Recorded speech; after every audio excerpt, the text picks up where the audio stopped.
Just a short lesson of review on topic 4.5. I'm in homework question number 5. And here we're rolling a pair of dice. Find the probability that the sum will be less than 7 or greater than 8. Now, I already did it, but I was thinking, what kind of strategy? So a good strategy might be for you to develop something like this, where you have set up what you get out of one die, 1 through 6, and then the other die, 1 through 6. And as you roll them, the smallest number that you can get would be a 1 and a 1, which would give you a 2. And then you could have a 1 and a 2 as a 3, a 4, a 5, a 6, a 7. 1 paired with each of these. Or you could have a 2 on this die paired with each of these, and it gives you this array. And notice that some numbers are repeated. Now, 6 times 6 give you a total of 36 little boxes in here. So there are 36 possibilities when you roll a die.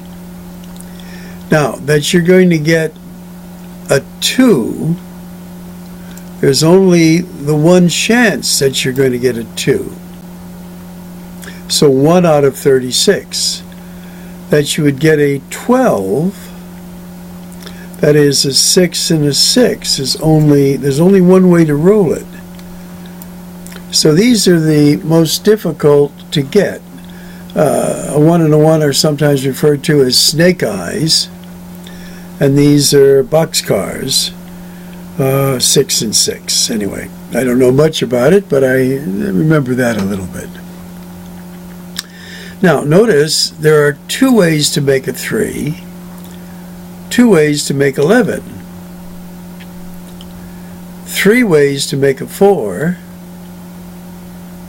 3 ways to make a 10.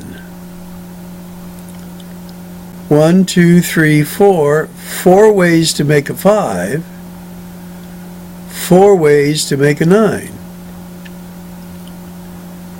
Now, for 6s, 1, 2, 3, 4, 5, 5 ways to make a 6, 5 ways to make an 8. Now, the most popular, or the most you can get, is when you roll a 7. There are 6 ways to roll a 7. So the probability of rolling a 7 is 6 out of 36, which is 1 out of 6. Now, in this particular problem, they want a number that is less than 7 or greater than 8. Well, less than 7 would be all of these up in here. Let me change this a little bit. So all of this would be less than 7. And then greater than 8 would be these.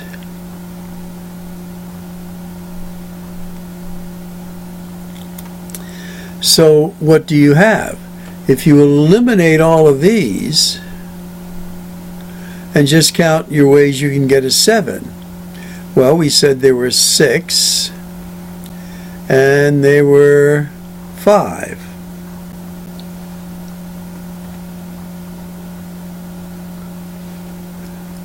So that would be 11.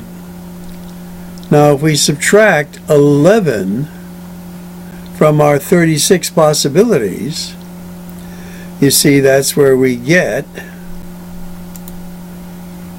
the 25 out of 36. And that is the correct answer. Okay, so a little background. That chart here that we mentioned, this one, that in general, this is a good thing to have somewhere in your notes, because there will be times you're going to be asked to do some of this, and if you have these possibilities, you can physically count them. So this is sort of like going back to the first topic in Unit 4 that we didn't cover in class, where we're setting up the counting of things. So we kind of skipped that, but here is something that you should include as part of it. Okay.